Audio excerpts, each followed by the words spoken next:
আসসালামু আলাইকুম। কোরআন বাংলা চ্যানেলে আপনাদের মোবারকবাদ জানাচ্ছি।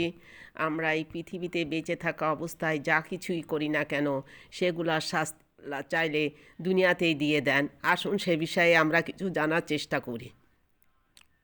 আল্লাহর বিধান অমান্য করার ফলে পরিবার, সমাজ ও রাষ্ট্রে মানুষ অশান্তির শাস্তি তো পাচ্ছেই, আখিরাতেও চরম শাস্তি পেতে থাকবে। দুনিয়াতেও আল্লাহ বিরাট আকারে শাস্তি দিয়ে থাকেন।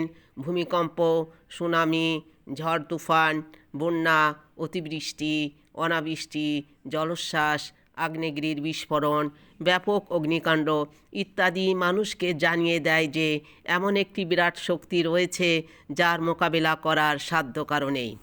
মাটি, পানি, বাতাস, আগুন মানুষের নিয়ামতের জন্যই আল্লাহ তাআলা দান করেছেন। এসবকে ব্যবহার করেই মানুষ দুনিয়ায় বেঁচে থাকে, কিন্তু মানুষের নাফরমানির চরমে পৌঁছালে আল্লাহ এসব খিদমতের জিনিসকে দিয়েই শাস্তি দিয়ে থাকেন। এসব জিনিসের মালিকানা একমাত্র আল্লাহর।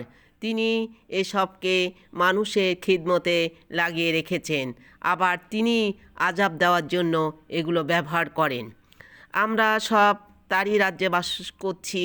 তিনি যদি আমাদের আচরণে সন্তুষ্ট থাকেন তাহলে দুনিয়া ও আখিরাতে আমরা সুখ শান্তি পাব, আর তিনি যদি অসন্তুষ্ট হন তাহলে উভয় জায়গায় দুঃখ কষ্ট ভোগ করতে হবে। মজবুত সিদ্ধান্ত নিতে হবে নিজের ক্ষেত্রে। আমি দুনিয়াতে শাস্তি ও আখিরাতে মুক্তি পেতে চাই কিনা, এই বিষয়টি আমার জীবনে সর্বাধিক গুরুত্বপূর্ণ। বিশেষ করে আখিরাতের অনন্ত অসীম জীবনে যদি আল্লাহর রহমত না পাই তাহলে কোনো উপায় থাকবে না। বিষয়টা মোটেও হালকা নয়।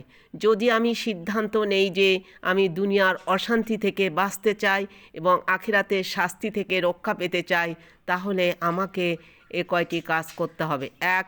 ঈমানকে মজবুত করতে হবে। 2. সহি ইলম হাসিল করতে হবে। 3. নেক আমল করতে হবে। কেউ যদি নিজেকে ঠিকমতো গড়ে তুলতে চায় তাহলে তাকে 3 দিক দিয়ে গড়ে উঠতে হবে। তার মন, মগজ ও চরিত্র গড়তে হবে। চিন্তা চেতনা ভালো করতে হবে। মনের সাথে ঈমানের সম্পর্ক, চিন্তার সাথে ইলম বা জ্ঞানের সম্পর্ক।